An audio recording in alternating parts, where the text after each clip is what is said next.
ನಾಳೆ ನವೆಂಬರ್ 17 ಕೊನೆಯ ಕಾರ್ತಿಕ ಸೋಮವಾರ ಇದೆ. ಶಿವಾನುಗ್ರಹಕ್ಕೆ ಈ ದಿನ ಯಾವ ನಿಯಮಗಳನ್ನು ಪಾಲಿಸಬೇಕು, ಯಾವ ಪುಷ್ಪದಿಂದ ಈ ದಿನ ಶಿವನಿಗೆ ಪೂಜಿಸಿದರೆ ಕಠಿಣ ಕೋರಿಕೆಗಳು ನೆರವೇರುತ್ತದೆ, ಯಾವ ವಿಶೇಷ ದ್ರವ್ಯವನ್ನು ಶಿವನಿಗೆ ನೈವೇದ್ಯವಾಗಿ ಇಡಬೇಕು, ಗೋಮಾತೆಯ ಮುಂದೆ ನಿಂತು ಯಾವ ಮಾತನ್ನ ಹೇಳಿದರೆ ನಿಮ್ಮ ಕಷ್ಟಗಳೆಲ್ಲ ಕಳೆದು ಐಶ್ವರ್ಯವಂತರಾಗಬಹುದು ಅಂತ ಇವತ್ತಿನ ಈ ವಿಡಿಯೋದಲ್ಲಿ ಸಂಪೂರ್ಣವಾಗಿ ತಿಳಿಸಿಕೊಡ್ತೀವಿ. ಬನ್ನಿ.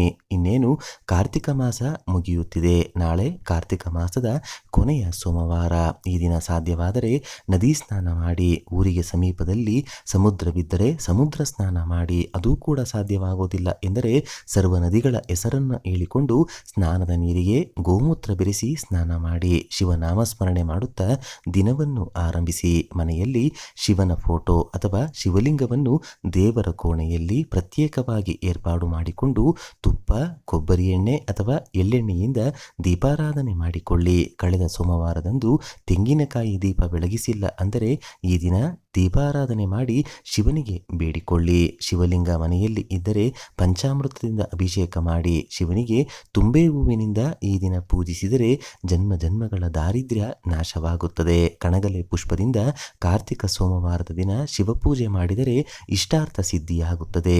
ಬಿಲ್ವ ಎಲೆಗಳನ್ನು ಶಿವನನ್ನು ನೆನೆದು ಸ್ಪರ್ಶ ಮಾಡಿದರೆ ಶಿವನನ್ನೇ ಸ್ಪರ್ಶ ಮಾಡಿದ ಪುಣ್ಯ ಸಿಗುತ್ತದೆ. ಶಿವನಿಗೆ ಅತ್ಯಂತ ಪ್ರಿಯವಾದಂತಹ ಬಿಲ್ಪತ್ರೆಯನ್ನು ಈ ದಿನ ಮರೆಯದೆ ಶಿವನಿಗೆ ಅರ್ಪಿಸಬೇಕು. ಈ ದಿನ ಮನೆ ಮಂದಿ ಎಲ್ಲ ಹಣೆಗೆ ವಿಭೂತಿ ಧರಿಸಿ ಶಿವಪುರಾಣ ಕೇಳುವುದು, ಶಿವನಾಮಸ್ಮರಣೆ ಮಾಡುವುದು, ಕಾರ್ತಿಕ ಪುರಾಣದ ಬಗ್ಗೆ ತಿಳಿಯುವುದು ಮಾಡಿದರೆ ಮುಂದಿನ ಜನ್ಮದಲ್ಲಿ ಶಿವನ ಪ್ರಮದ ಗಣಗಳಲ್ಲಿ ಒಂದು ಗಣವಾಗಿ ನೆನೆಸುವಂತಹ ಪುಣ್ಯಫಲ ಪ್ರಾಪ್ತಿಯಾಗುತ್ತೆ. ಈ ದಿನದಂದು ನಂದಿಯ ಮೂಲಕ ಶಿವ ದರ್ಶನ ಮಾಡಬೇಕು. ಮನೆಗೆ ಸಮೀಪವಿರುವ ಶಿವಾಲಯಕ್ಕೆ ತೆರಳಿ ನಂದೀಶ್ವರನ ಬಳಿ ನಿಮ್ಮ ಕೋರಿಕೆಗಳನ್ನು ಕೇಳಿಕೊಂಡು ಶಿವ ದರ್ಶನವನ್ನ ಮಾಡಿ ಓಂ ನಮಃ ಶಿವಾಯ ಎಂದು 108 ಬಾರಿ ಶಿವಾಲಯದಲ್ಲಿ ಜಪವನ್ನ ಮಾಡಿ ಶಿವನಿಗೆ ಪ್ರದಕ್ಷಿಣೆ ಮಾಡಿ ಶಿವಾಲಯದಲ್ಲಿ ದೀಪಾರಾಧನೆ ಮಾಡಿ. ಇಲ್ಲಿಯ ತನಕ 365 ಬತ್ತಿಗಳ ದೀಪಾರಾಧನೆ ಮಾಡಿಲ್ಲವೆಂದರೆ ಈ ಕಡೆ ಕಾರ್ತಿಕ ಸೋಮವಾರದಂದು ಈ ದೀಪವನ್ನು ತಪ್ಪದೆ ಬೆಳಗಿಸಿ. ದೇವಾಲಯದಲ್ಲಿ ಸಾಧ್ಯವಾಗಿಲ್ಲವೆಂದರೂ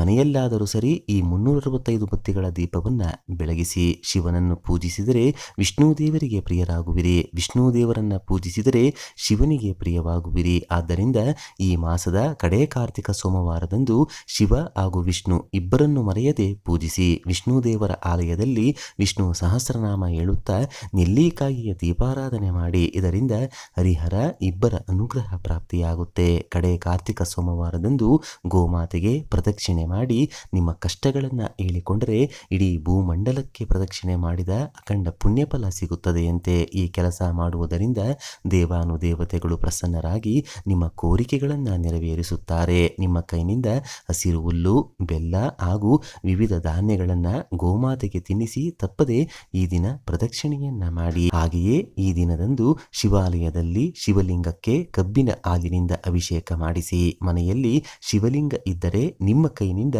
ಕಬ್ಬಿನ ಹಾಲಿನಿಂದ ಅಭಿಷೇಕ ಮಾಡಿ. ಪೂಜೆಯ ಬಳಿಕ ಶಿವನ ಫೋಟೋ ಅಥವಾ ಶಿವಲಿಂಗದ ಮುಂದೆ ಕಬ್ಬಿನ ಹಾಲನ್ನು ನೈವೇದ್ಯವಾಗಿ ಇಟ್ಟು ಪೂಜೆ ಆದ ಸ್ವಲ್ಪ ಕಾಲ ಕಳೆದ ನಂತರ ಅದನ್ನು ಪ್ರಸಾದವಾಗಿ ಮನೆಯ ಸದಸ್ಯರು ಸ್ವೀಕರಿಸಬೇಕು. ಇದರಿಂದ ಎಂಥದ್ದೇ ಕಠಿಣ ಕೋರಿಕೆಗಳಿದ್ದರೂ ನೆರವೇರುತ್ತದೆ. ಶಿವನಿಗೆ ಅತ್ಯಂತ ಪ್ರಿಯವಾದಂತಹ ಕಬ್ಬಿನ ಹಾಲನ್ನು ಅರ್ಪಿಸುವುದರಿಂದ ದೀರ್ಘಕಾಲದ ಅನಾರೋಗ್ಯದ ಸಮಸ್ಯೆಗಳು ದೂರವಾಗಿ ದೈವಬಲ ಪ್ರಾಪ್ತಿಯಾಗುತ್ತೆ. ಸಂತಾನ, ಕಂಕಣ, ದಾಂಪತ್ಯ ಸುಖ, ಉದ್ಯೋಗ, ವ್ಯಾಪಾರ, ವಿದ್ಯೆಯ ಜಯ ಇದರಿಂದ ಸಿಗುತ್ತದೆ. ಇನ್ನು ಸ್ಕಂದ ಪುರಾಣದ ಪ್ರಕಾರ ಕಾರ್ತಿಕ ಮಾಸದಲ್ಲಿ ಮುತ್ತೈದೆಯರಿಗೆ ತಾಂಬೂಲ ದಾನ ಮಾಡಿದರೆ ಭೂಮಿ ಮನೆ ಕಟ್ಟಿಸುವಂತಹ ಕನಸು ನೆರವೇರುತ್ತದೆ. ಕಡೆ ಕಾರ್ತಿಕ ಸೋಮವಾರ ಸಂಜೆಯ ಸಮಯದಲ್ಲಿ ವಿಳೆದೆಲೆ, ಅಡಿಕೆ, ಬಳೆ, ಅರಿಶಿಣ, ಕುಂಕುಮ, ತೆಂಗಿನಕಾಯಿ, ರವಿಕೆಯನ್ನು ಹಣ್ಣುಗಳ ಜೊತೆ ದಾನವಾಗಿ ಶಿವಾಲಯದಲ್ಲಾಗಿರ್ಬೋದು, ವಿಷ್ಣು ದೇವರ ಆಲಯದಲ್ಲಾಗಿರ್ಬೋದು ಅಥವಾ ನಿಮ್ಮ ಮನೆಯಲ್ಲಿಯೇ ಆಗಿರಬಹುದು ದಾನವಾಗಿ ನೀಡಿದರೆ ಕಂಡ ಕನಸುಗಳು ನನಸಾಗುತ್ತೆ. ಕಠಿಣ ಕಷ್ಟಗಳಿಂದ ಶೀಘ್ರವಾಗಿ ಮುಕ್ತಿ ದೊರೆಯುತ್ತೆ.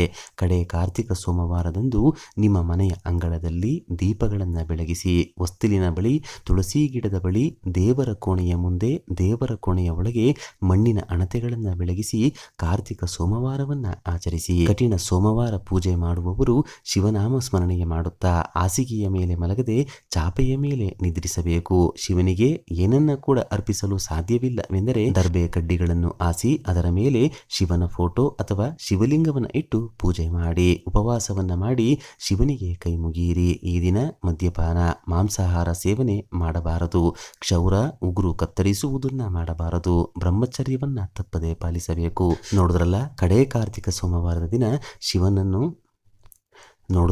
ಕಡೆ ಕಾರ್ತಿಕ ಸೋಮವಾರದ ದಿನ ಶಿವಾನುಗ್ರಹಕ್ಕೆ ಯಾವೆಲ್ಲ ಕೆಲಸಗಳನ್ನ ಮಾಡಬೇಕಂತ ಇವತ್ತಿನ ಈ ವಿಡಿಯೋದಲ್ಲಿ ತಿಳಿಸ್ಕೊಟ್ಟಿದ್ದೀವಿ. ಈ ಮಾಹಿತಿ ನಿಮಗೆ ಇಷ್ಟವಾದರೆ ತಪ್ಪದೆ ಓಂ ನಮಃ ಶಿವಾಯ ಅಂತ ಬರೆದು ಈ ವಿಡಿಯೋನ ಪ್ರತಿಯೊಬ್ಬರಿಗೂ ಶೇರ್ ಮಾಡಿ. ಮುಂದಿನ ಬಾರಿ ಮತ್ತೊಂದು ವಿಶೇಷ ದೈವ ಮಾಹಿತಿಯೊಂದಿಗೆ ನಮ್ಮ ದೇಗುಲ ದರ್ಶನ ಕರ್ನಾಟಕ ಚಾನಲ್ ಮೂಲಕ ಭೇಟಿಯಾಗೋಣ.